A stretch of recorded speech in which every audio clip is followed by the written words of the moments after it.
एक बार मधुबन आई थी।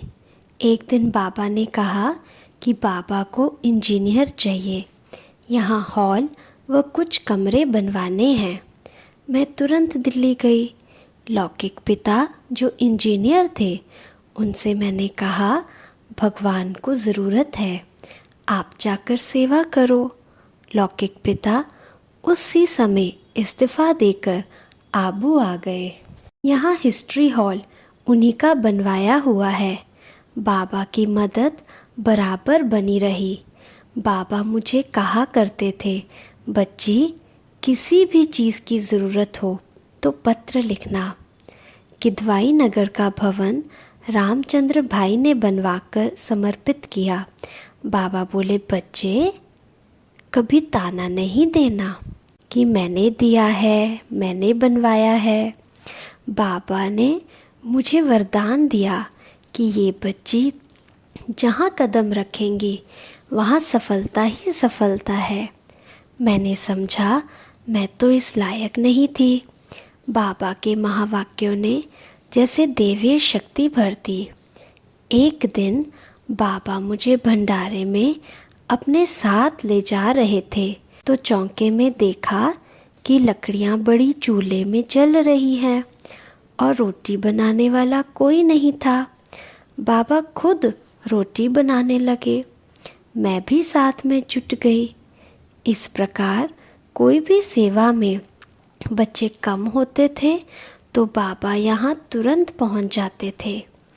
एक दिन शाम को बाबा के कमरे में गई तो बाबा गोदरी अर्थात रजाई में बैठे थे।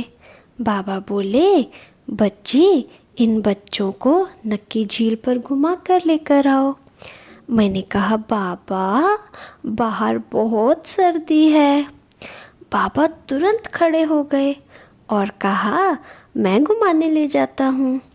बहुत मुश्किल से मैंने बाबा को बिठाया और कहा, बाबा, मैं जाती हूँ, मैं जाती हूँ। हम घूमने चले गए। लौटते समय लाडली नामक बहन की घड़ी कहीं गिर गई। उन लोगों ने मुझे कहा कि कोई बात नहीं, यहाँ किसी को बताना नहीं। दूसरे दिन सुबह बाबा ने क्लास में मुरली चलाई कि बच्चियों को श्रृंगार नहीं करना चाहिए। जेवर पहनने से बहुत लोग लूट लेते हैं, लीवर घड़ी भी गिर जाती है। मेरे को एकदम धक से लगा कि मैं भगवान के सामने बैठी हूँ, उनको ना बताऊँ ये कैसे हो सकता है।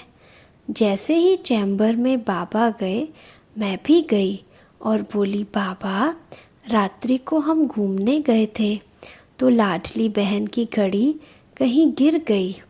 बाबा बोले, बच्ची, उसी समय क्यों नहीं बताया? बाबा खुद टॉर्च लेकर जाता, घड़ी मिल जाती।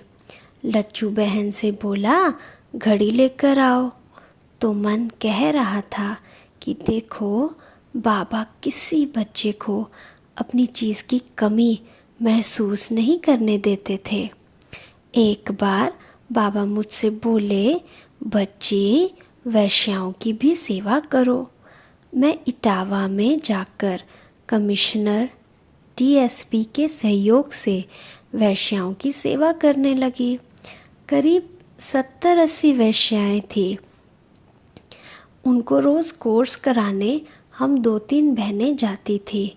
बाबा का पत्र आया, उसमें लिखा था, बच्ची, ध्यान रखना, कोई ब्राह्मण कुल का डूब ना मरे। बाबा सब की कर्म कहानी तो जानते थे। उन वैश्याओं में 2-3 ने प्रतिज्ञा करी कि हम भल लकड़ी कोयला बेचकर अपना जीवन निर्वाह करेंगी, लेकिन हम ज़रूर पवित्र रहेंगे। इस प्रकार बाबा संसार की अनेक आत्माओं के कल्याण अर्थ प्रेरणा देते रहते थे।